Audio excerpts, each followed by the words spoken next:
এদেশে ক্রিকেট জনপ্রিয় হয়েছে বছরের পর বছর ধরে, যা সময় নিয়ে বেড়ে ওঠে তা হারিয়ে যেতেও সময় লাগে। হামজা, সমিত, ফাহমিদুলদের হাত ধরে ফুটবলের নবজাগরণে ক্রিকেট থেকে মানুষ মুখ ফিরিয়ে নিবে এমন কথাও চাওয়ার হয়েছিল কিছুদিন আগে। তাদের ঠিক নয় তা প্রমাণ হতে সময় লাগেনি একটুও। সিংহের সাথে বাঘের লড়াই শেষ হয়েছে গতরাতে। খেলা শেষে ঘুম নয়, ধরতে হয়েছে দেশের বিমান, আর সাথে এসেছে টি-20 সিরিজ জয়ের অর্জন। তাই টাইগারদের জন্য বিমানবন্দরে সাংবাদিকদের এত ভিড় লেগেছে।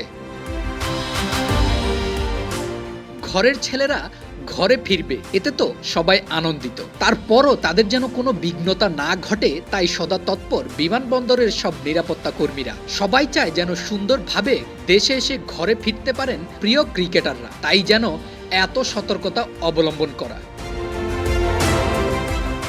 বিমানবন্দরে ক্রিকেটাররা বের হওয়ার আগেই তাদের কিট ব্যাগ চলে এসেছে। এরপর যিনি বের হলেন তাকে দেখে বিমানবন্দরে নিরাপত্তার দায়িত্বে থাকে একজন নিজেকে ফ্রেমবন্দি করার সুযোগটা হাতছাড়া করলেন না। লিটন সেখানে ছাড় পেতে পারতেন না, তাকে দেখে সংবাদকর্মীদের ছবি নেয়ার পালা। তাই হাসি মুখে বিজয় চিহ্ন দেখিয়ে দাঁড়িয়ে গেলেন। এমন সুন্দর শেষ কে না চায়, আর কেই বা চাইবে ভালো করলেও প্রিয় দলের সমালোচনা করতে।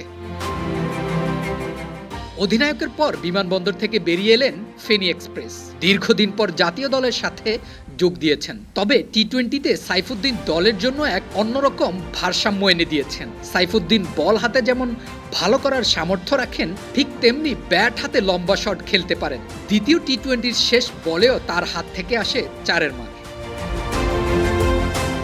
বিমানবন্দরে নাইম শেখ অনেকদিন পর জাতীয় দলে, যদিও খেলার খুব বেশি সুযোগ হয়নি। আবার যা সুযোগ এসেছে তাও নিজের চেনা জায়গায় ব্যাট করতে পারেননি। এ নিয়ে ভক্ত সমর্থকদের অনেক কথা থাকলেও দল থেকে জানানো হয়েছে ভিন্ন পজিশনে ব্যাট করার সামর্থ্য থাকতে হবে। ওপেনার হিসেবে আপনি যদি দুইজনকে খেলান, তাহলে কাউকে না কাউকে অন্য একটা স্পটে হাল ধরতে হবে।